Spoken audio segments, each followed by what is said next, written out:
Comunidade. Bom dia, comunidade. Agora são 8h14. Seguimos com o nosso Bom Dia Comunidade, trazendo informação para esta quarta-feira, dia 19 de maio de 2021. Em Santa Helena, 13 graus. Esse momento tem o apoio de Escritório Dimensão, assessoria contábil em Santa Helena. Faça sua declaração do imposto de renda. Entre em contato pelo 3268-1390 ou na rua JM Madaloso, 580, centro de Santa Helena. Previsão do tempo 87.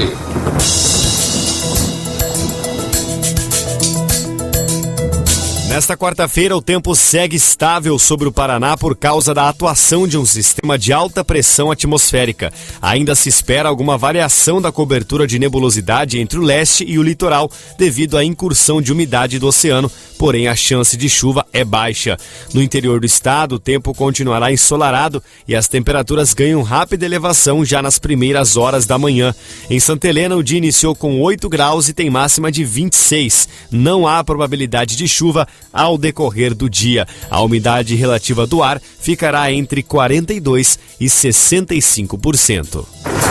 Previsão do tempo 87.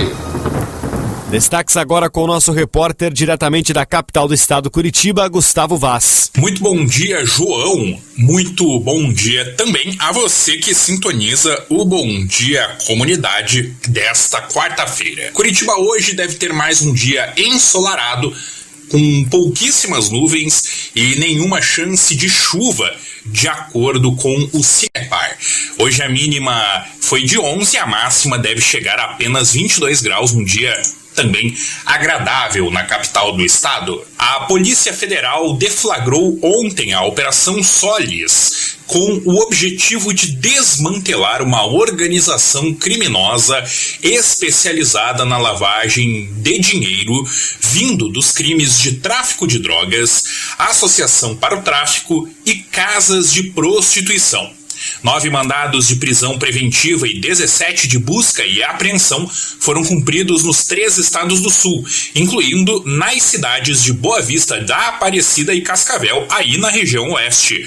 Para fazer a lavagem de dinheiro, os criminosos usavam empresas, uma delas fictícia, para dar aparência de legalidade aos negócios. Uma das formas usadas era o recebimento de valores nas casas de prostituição por máquinas de cartão de crédito vinculadas a empresas do ramo de cosméticos e também de energia solar. Também como destaque, um estudo desenvolvido por pesquisadores de universidades brasileiras no projeto MOD Covid-19 criou um modelo matemático que fornece previsões de quando a vacinação contra a Covid será concluída em cada município brasileiro.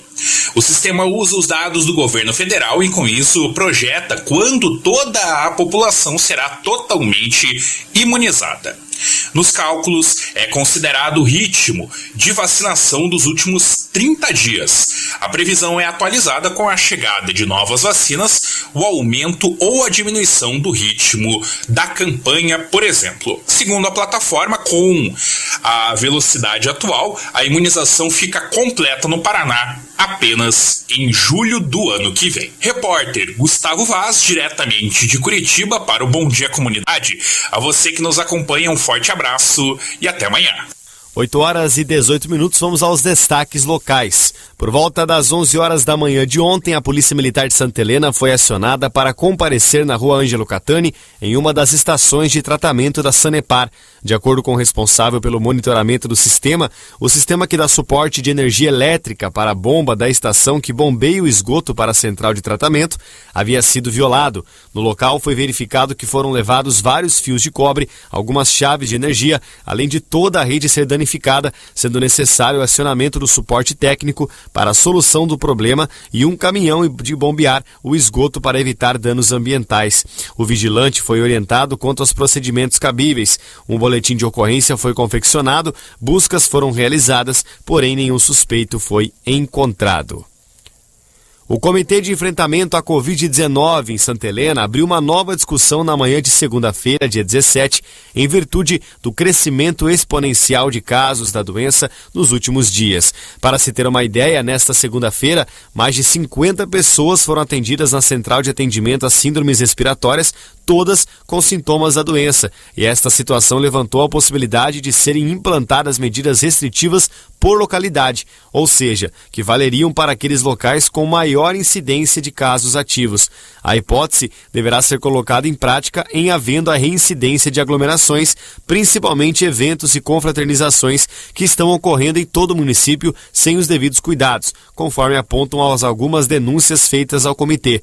O último boletim epidemiológico revelou 154 casos ativos e 220 suspeitos, e a cidade é o local com a maior concentração de infectados, totalizando 102 pessoas. Já nos distritos, os números são os seguintes: casos confirmados em São Clemente, 19, Subsede 21, Moreninha 4, Vila Celeste 6, São Roque 2. Suspeitos em São Clemente 37, Subsede 50, Moreninha 6, Vila Celeste 12 e São Roque 10.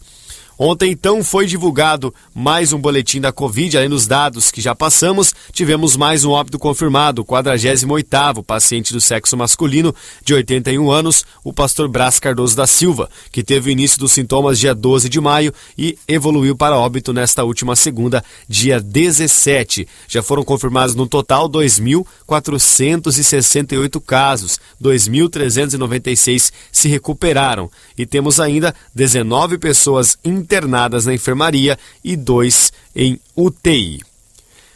Vamos agora entrar na ala Covid.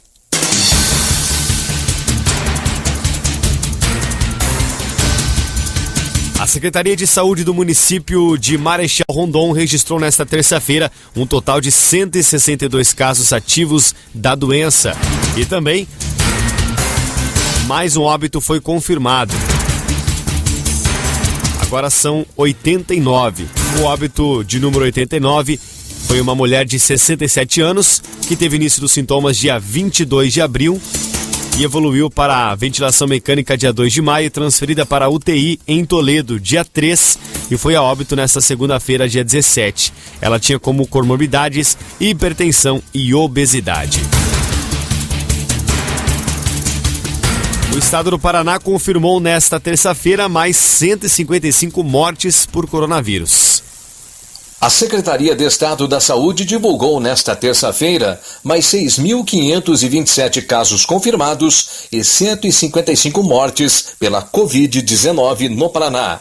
São 56 mulheres e 99 homens, com idades que variam de 22 a 105 anos. Os números são referentes aos meses ou semanas anteriores e não representam a notificação das últimas 24 horas. Os dados acumulados do monitoramento da doença mostram que o estado soma 1.026.423 de diagnósticos e 24.714 óbitos. O informe relata que 2.458 pacientes com diagnóstico confirmado de Covid-19 estão internados. São 1.919 em leitos SUS e 539 em leitos da rede particular. Há outros 2.987 pacientes internados, sendo 1.037 em leitos UTI e 1.950 em enfermaria, que aguardam resultados de exames. Eles estão na rede pública e rede particular e são considerados casos suspeitos de infecção pelo SARS-CoV-2. O monitoramento registra 5.749 casos de residentes de fora, sendo que 143 pessoas foram a óbito. O informe completo pode ser conferido em www.saude.pr.gov.br. Repórter Marcelo Galiano. Mais 39.780 vacinas Comirnaty produzidas pela Pfizer-BioNTech chegam ao estado nesta terça-feira. As doses integraram a 20ª remessa de imunizantes contra a Covid-19 enviada ao Paraná pelo Ministério da Saúde. Elas são destinadas em sua totalidade ao prosseguimento de vacinação dos grupos de comorbidades, gestantes e mulheres que deram à luz recentemente e pessoas com deficiência severa. O lote aterrissou no aeroporto Afonso Pena, na região metropolitana de Curitiba, depois das 7 da noite e foi encaminhado para o Centro de Medicamentos do Paraná. As doses serão conferidas e organizadas no local para posteriormente seguir para a distribuição que acontece nos próximos dias. O Paraná começa nesta terça-feira a distribuir 742.910 doses da vacina contra a Covid para todas as 22 regionais de saúde. Serão entregues imunizantes dos 3 laboratórios que atendem o PEV, Plano Estadual de Vacinação contra a Covid até o momento. Cerca de 22.230 doses do imunizante da Pfizer vão ser enviados para os municípios de Londrina, Cascavel e Maringá. O restante da farmacêutica norte-americana, de 45.600 doses, já foi enviado para Curitiba. Também serão mais 118 mil doses da AstraZeneca destinadas para a segunda dose de pessoas a 65 a 69 anos e 188.800 doses de Coronavac para a segunda dose da conclusão dos esquemas já iniciados.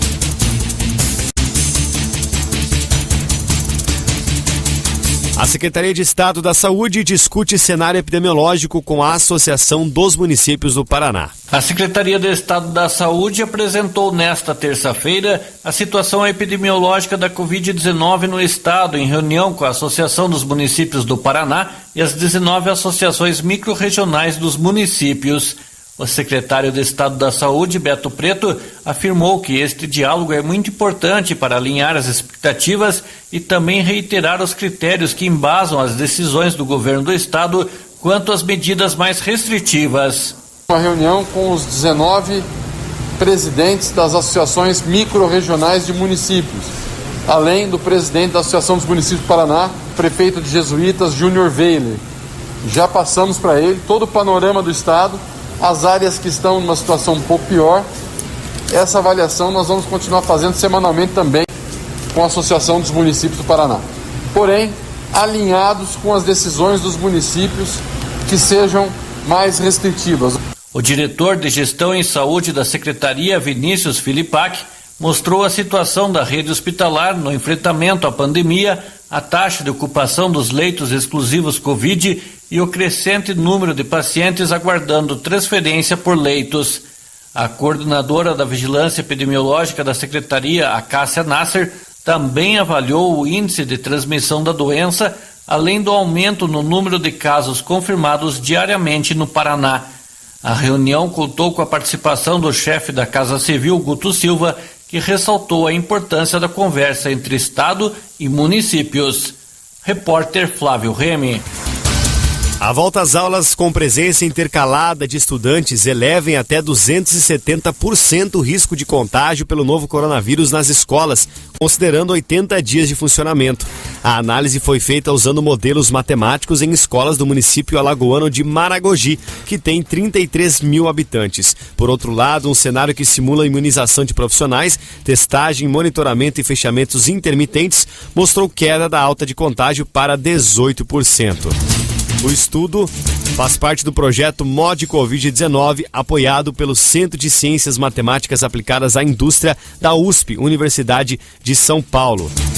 Abre aspas, se tem uma criança infectada, como as escolas tendem a ser ambientes fechados, há muita dispersão do vírus ali, fecha aspas, diz Thiago Pereira. O pesquisador explica que o protocolo, feito em parceria com a UFAL, Universidade Federal de Alagoas, deve ser implementado em Maragogi com o envolvimento da prefeitura. Para chegar aos resultados, a pesquisa usou dados demográficos, socioeconômicos e epidemiológicos de Maragogi e definiu 4 cenários possíveis. O primeiro é o das escolas fechadas e o segundo da reabertura com turmas e horários reduzidos. No terceiro, haveria reabertura reduzida com funcionários imunizados, mas mantendo as condições do segundo cenário.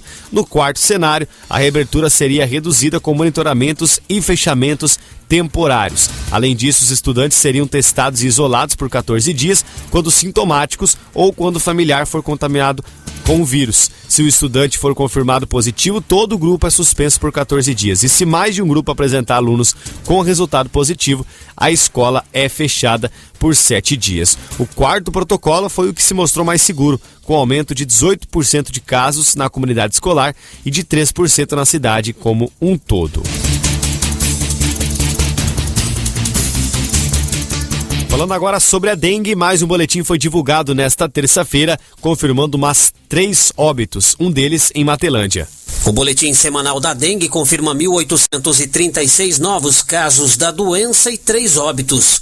Os dados acumulados no período epidemiológico iniciado em agosto do ano passado registram 16.679 casos confirmados e 22 mortes, além de 72.775 notificações, 32.680 casos descartados e 13.385 em investigação.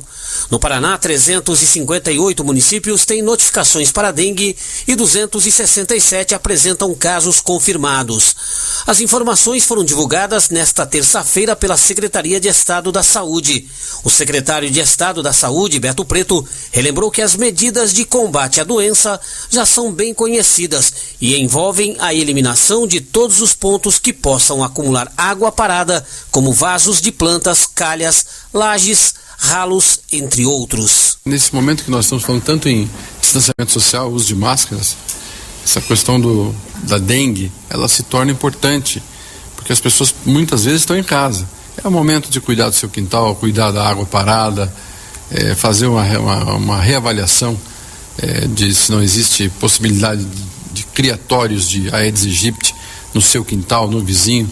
Aquele sentimento de solidariedade, de vizinhança, que é necessário sempre para combater a dengue. Os 3 novos óbitos neste período referem-se a uma mulher de 71 anos do município de Matelândia, no oeste do estado, que tinha comorbidades, além de um homem de 91 anos e uma mulher de 79 anos, ambos sem comorbidades e residentes de Londrina, na região norte. A dengue se manifesta com febre de início abrupto, associada a dores de cabeça, dores musculares nas articulações, atrás dos olhos e o surgimento de vermelhidão pelo corpo. Os sinais de alerta apontando para a evolução para quadros mais graves associa ainda dores abdominais fortes e contínuas, vômitos, tonturas, sangramentos, queda no número de plaquetas e hipotensão, entre outros. Repórter Edson Tomás. 8h31.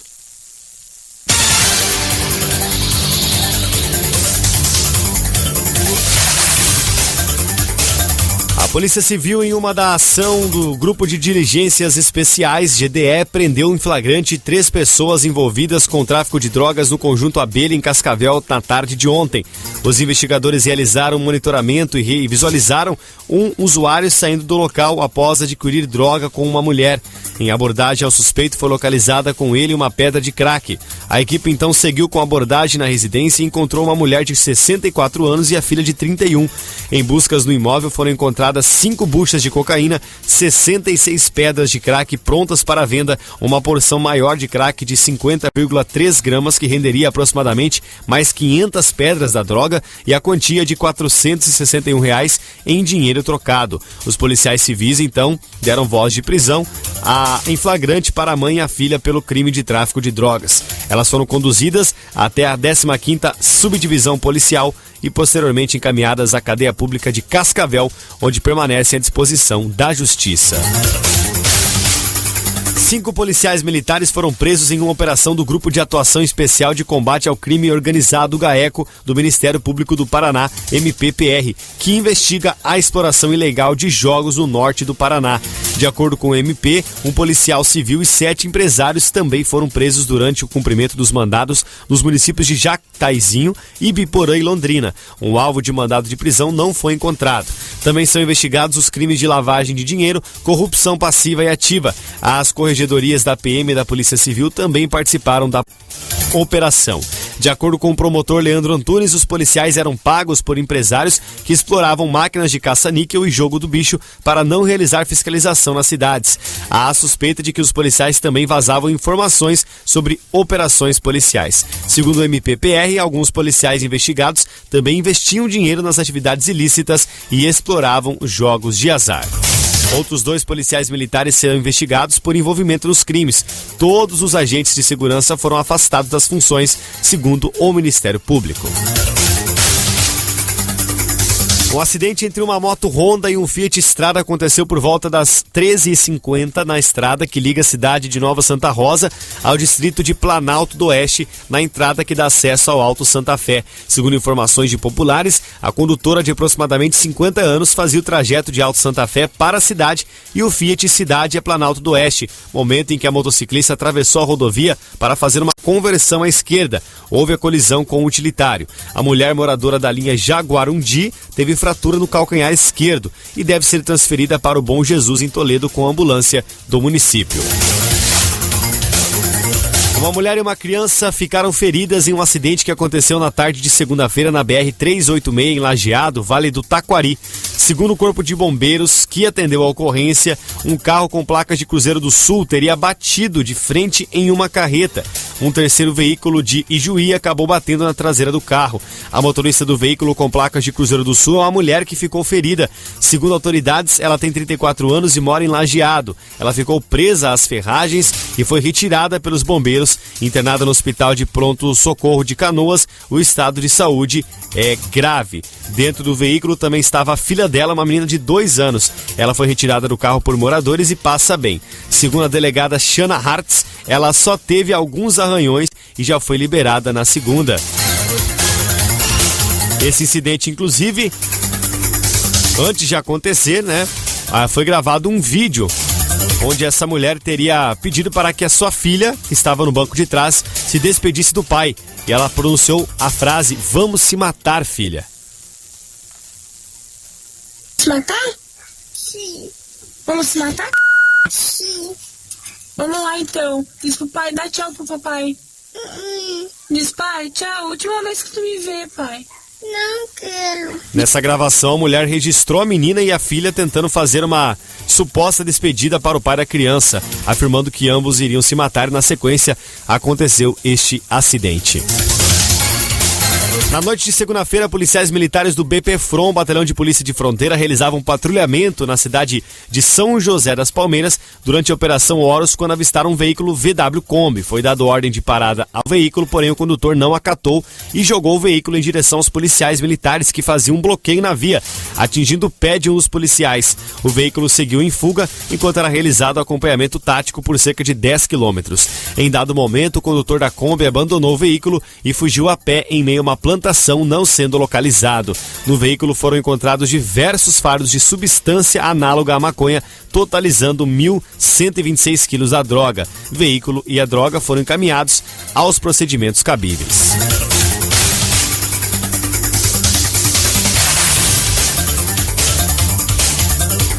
Polícia Civil do Paraná apreende 11 pessoas em operação de combate ao abuso e exploração sexual infantil.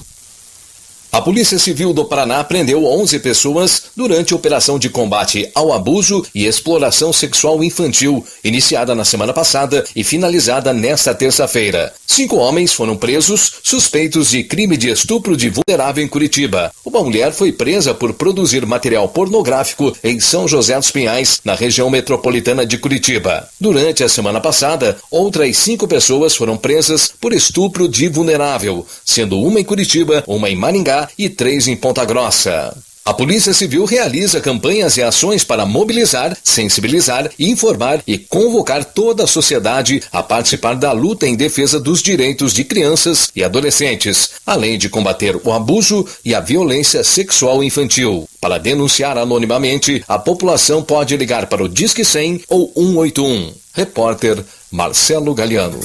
Equipes policiais do BOP treinadas para dar suporte às unidades da área da PM nas ocorrências de maior periculosidade estão na região de Cascavel nesta semana. A Operação Pronta Resposta 4 foi lançada nesta terça no centro da cidade. O subcomandante-geral da PM, Coronel Rui Noé Barroso Torres, informou que neste tipo de operação há reforço policial de unidades especializadas da PM para intensificar o policiamento ostensivo em todas as regiões do estado, complementando o policiamento já existente. Cerca de 140 policiais militares e 35 viaturas estão atuando na região oeste e em seguida irão para outras áreas do estado. Esse efetivo vai percorrer todo o estado nos próximos 12 dias. Crimes contra crianças e adolescentes caíram 21,6% no Paraná no primeiro trimestre. Os crimes contra crianças e adolescentes caíram 21,6% no Paraná no primeiro trimestre deste ano, em comparação com o mesmo período de 2020. Também houve queda de 12,6% na quantidade de denúncias anônimas sobre o tema, recebidas pelo Disque Denúncia 181. As denúncias colaboram com o atendimento mais rápido por parte da Secretaria. No Dia Nacional do Combate ao Abuso e à Exploração Sexual de Crianças e Adolescentes, celebrado nesta terça-feira, a Segurança Pública alerta sobre a importância de se falar sobre o tema. O secretário da Segurança Pública, Rômulo Marinho Soares, reforçou que o denunciante é mantido em sigilo. Quero pedir a todo cidadão paranaense que tenha conhecimento ou suspeite que uma criança esteja passando por esse tipo de crimes, que denuncie por meio dos nossos canais oficiais. Mais precisamente pelo 181. De maneira sigilosa. Sua identidade não será revelada. Desta forma, podemos reduzir ainda mais o índice de crimes contra crianças e adolescentes. A delegada do Núcleo de Proteção à Criança e Adolescente, Ellen Victor, informou que ainda há muitas crianças e adolescentes sofrendo esse tipo de violência, sem que o registro desse crime seja feito. A delegada Ellen explicou que os pais ou responsáveis precisam estar atentos aos comportamentos das crianças, que mesmo sem falar explicitamente sobre o problema, podem deixar evidente o sofrimento que têm carregado. É preciso garantir a toda criança e adolescente o direito ao seu desenvolvimento de forma segura e protegida, livres do abuso e da exploração sexual. Por isso, pedimos a colaboração de toda a sociedade para que façam denúncias, utilizem os canais Disque 100 e Disque 181. Não se calem, denunciem. O Disque Denúncia 181 é uma das principais ferramentas do Estado para que esses casos cheguem ao conhecimento das autoridades policiais. O coordenador do Disque Denúncia 181, capitão André Henrique Soares, disse que as denúncias ajudam a garantir a segurança das crianças e adolescentes. Que a população detecte, seja ali no comportamento da criança, muitas vezes a criança fica um pouco temerosa, um pouco arredia, sinais no corpo, pessoas suspeitas no entorno dela, enfim, toda e qualquer situação que possa gerar algum tipo de desconfiança deve ser denunciado para que o 181 colete essas informações e repasse aos órgãos competentes para que tudo isso seja averiguado e para que a gente possa combater esse mal. O Paraná também evoluiu o conceito de acionamento de emergência com o aplicativo 190PR, que permite ao usuário solicitar um agendamento sem ter que ligar no 190, mas com igual eficiência. Repórter Sérgio Aguiar. 8h41. Nosso momento de informação segue aqui na programação da Rádio Comunitária com oferecimento de Escritório Dimensão, assessoria contábil em Santa Helena, endereço Rua JM Madaloso 580. Declare seu imposto de renda. Telefone 3268-1390.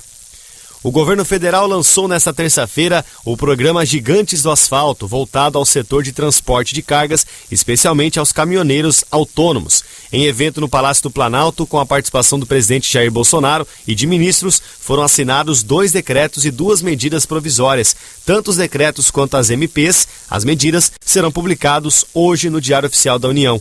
Entre as novidades está a criação, por meio de MP, do Documento de Transporte Eletrônico, DTE, que digitaliza e unifica dezenas de documentos atualmente exigidos dos transportadores de carga. O governo também promoveu alterações legais para permitir a criação de um modelo de antecipação dos valores a receber pelo serviço de frete, a antecipação de recebíveis, no qual o caminhoneiro autônomo poderá escolher a menor taxa de desconto a ser contratada por meio de agentes financeiros como o sistema bancário. Segundo o Ministério da Infraestrutura, o documento de transportes eletrônico começará a funcionar em caráter experimental a partir de julho, de forma não obrigatória, em determinadas rotas e com cargas de granel sólido vegetal.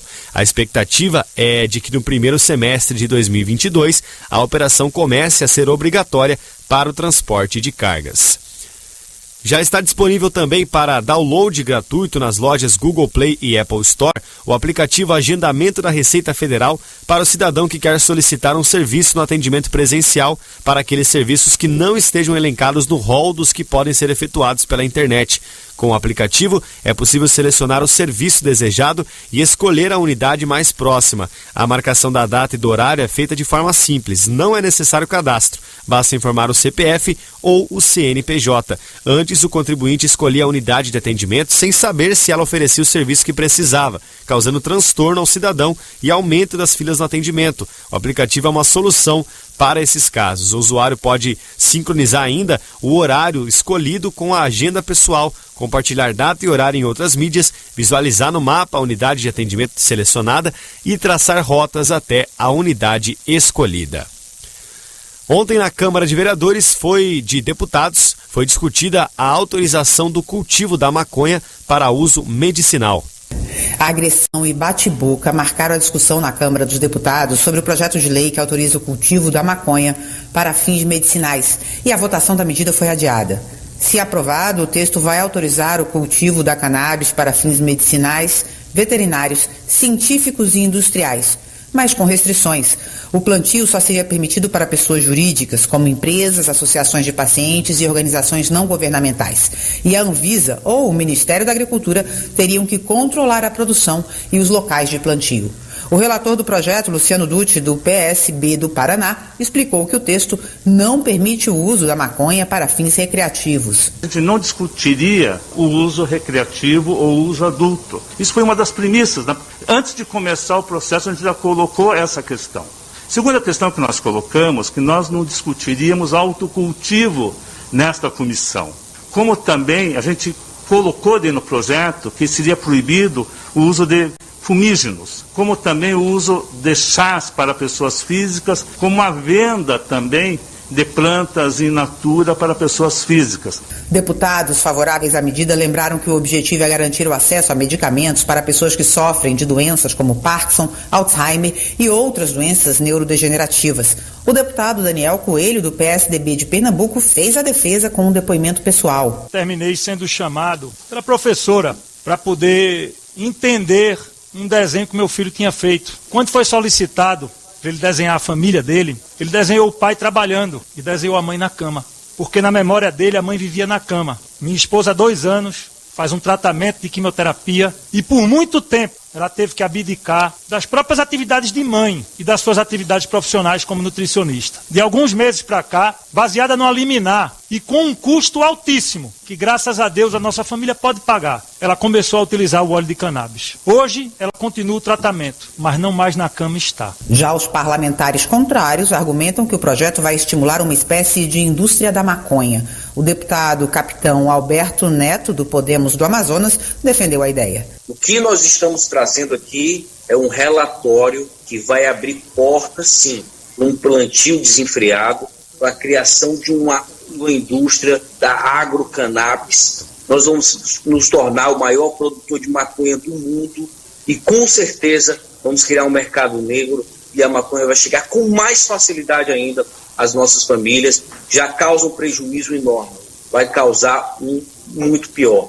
Os deputados contrários tentaram obstruir a discussão, o que aumentou a tensão no plenário.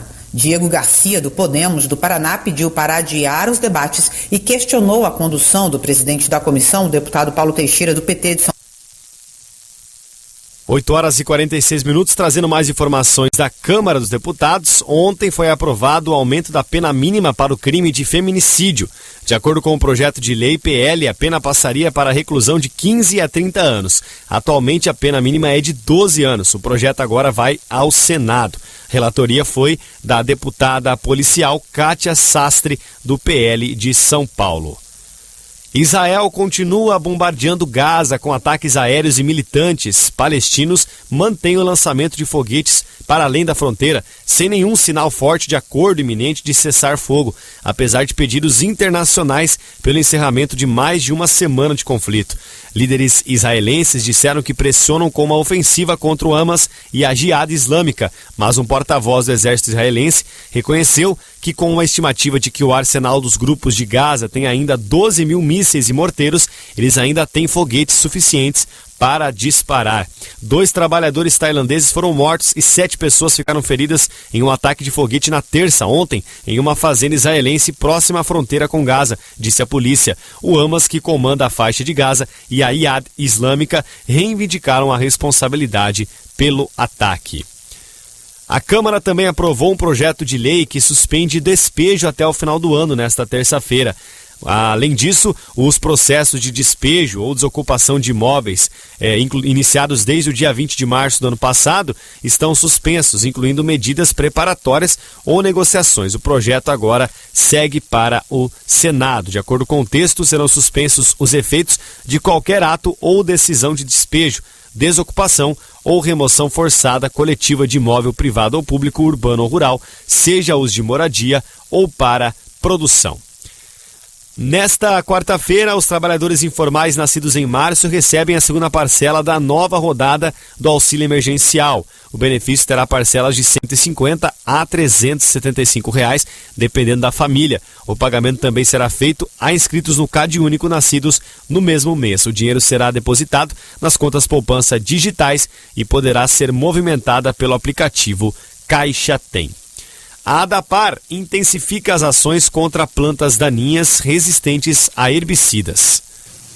Dados do Sistema de Monitoramento do Comércio e Uso de Agrotóxicos da ADAPAR mostram que entre 2018 e 2020 houve um aumento de 19,6% no uso de herbicidas no estado, o que pode indicar que os casos de plantas daninhas resistentes a herbicidas têm se intensificado nos últimos anos. Segundo Renato Rezende Blood, gerente de Sanidade Vegetal da ADAPAR, a repetitiva aplicação de herbicidas, principalmente em cultivos geneticamente modificados, acabou por selecionar ao longo dos anos biótipos de plantas daninhas resistentes e tolerantes a herbicidas com diferentes mecanismos de ação. Nesse momento, então, ano após ano, usando o mesmo ingrediente ativo, ele acabou selecionando as plantas daninhas resistentes ou tolerantes a esse grupo químico. Então, acabou que com o passar dos anos, surgiram então as plantas daninhas, elas foram selecionadas e aumentaram sua população dentro das lavouras, trazendo então uma série de dificuldades aí para o manejo. A presença de espécies invasoras resistentes a herbicidas dificulta muito o controle, pois reduz o número de herbicidas alternativos, ocasionando ainda redução no rendimento das culturas e o aumento nos custos de produção com a utilização de maior volume de herbicidas, comprometendo a sustentabilidade dos sistemas agrícolas. Diante desse cenário, a ADAPAR está intensificando as ações de defesa sanitária vegetal. Essas ações buscarão mitigar o impacto da seleção de biótipos de plantas daninhas resistentes e tolerantes a herbicidas sobre a agricultura paranaense e, ao mesmo tempo, estimular a adoção de boas práticas agrícolas. O coordenador do Programa de Certificação, Rastreabilidade e Epidemiologia Vegetal da ADAPAR, Juliano Farinácio Galhardo, informou que, além do plano de ação em execução, atividades vão ser iniciadas visando o enfrentamento da resistência de plantas daninhas a herbicidas. Foi elaborado um plano de ação definindo ações a serem executadas pelos fiscais de defesa agropecuária para enfrentar o recente registro de plantas daninhas resistentes a herbicidas inibidores na região oeste do Paraná. Repórter Marcelo Galiano. 9 minutos para as 9 horas, vamos agora às cotações do mercado agrícola. Em Marechal, a soja, a saca de 60 quilos, R$ 160. Em Toledo, R$ 157,78.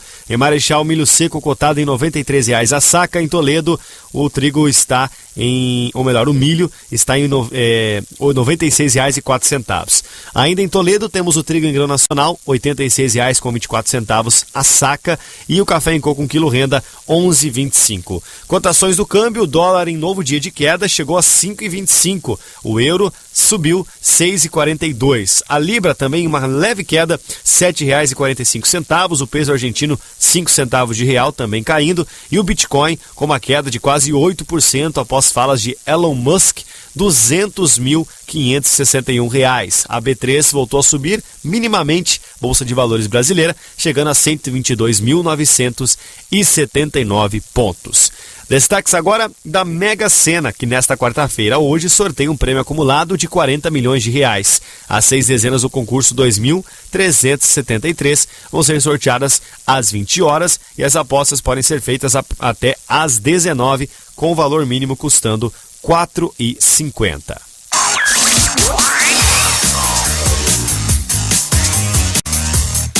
Vamos aos destaques do esporte para encerrar o nosso momento de informação aqui no Bom Dia Comunidade.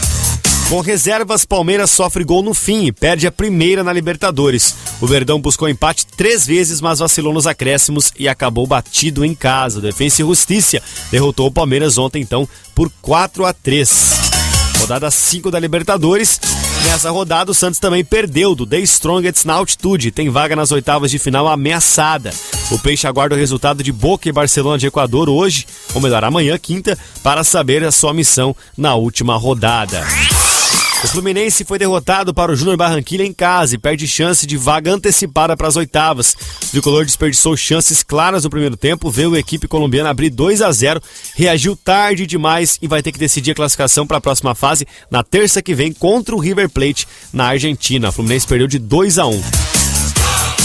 Com reservas, São Paulo perde do Racing e adia a classificação na Libertadores. O tricolor rodou o elenco às vésperas do final do Paulistão e é derrotado em casa, encerrando vencibilidade de 14 jogos na temporada. Os argentinos, o Racing, que venceu por 1-0, já avançam agora às oitavas. No grupo do Palmeiras ontem tivemos o Universitário do Peru derrotando o Independente Del Valle por 3-2. Também tivemos ontem o Nacional do Uruguai derrotando a equipe do Universidade Católica por 1-0 no grupo F. Hoje vamos ter alguns jogos. O River Plate sem goleiro vai ter que jogar com jogador de linha, enfrentando o Santa Fé às 21 horas no Monumental de Nunes, no grupo do Fluminense. No grupo do São Paulo tem Sporting Cristal e Rentistas às 19 horas. Grupo do Flamengo hoje tem o Vélez contra a União La Calera às 7 horas e às 9 tem Flamengo e LDU no Maracanã. No grupo H, grupo do Galo, às 9 da noite no Paraguai, Cerro Porteño e Atlético Mineiro. E às 11 da noite tem o América de Cali contra o La Guaira.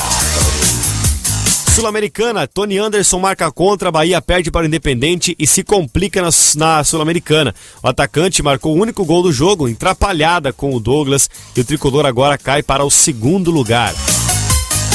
Bragantino, por sua vez, venceu o Tajeres na Argentina e assumiu provisoriamente a liderança do grupo G. O Massa Bruta torce para que o Emelec não vença o Tolima hoje para seguir na ponta. Tajeres não tem mais chance de classificação. Também ontem tivemos o grupo do Corinthians, que já está eliminado, o River Plate do Paraguai derrotando o Peñarol por 2-1 e agora vai para a última rodada com chances de classificação. Na Sul-Americana hoje teremos no grupo A, Rosário Central e Huachipato às 9h30, 7h15 no grupo C, Jorge Wilstermann e Arsenal de Sarandi, grupo do Ceará. No grupo D, Atlético Paranaense recebe o Melgar às 9h30 e às 9h30 também tem o Alcas contra a equipe do Metropolitanos. No grupo F, o Atlético Goianiense recebe o Libertad às 7h15. E hoje no grupo do Bragantino, o Emelec recebe o Tolima às 19h15. Também hoje teremos Campeonato Catarinense, vamos definir a final.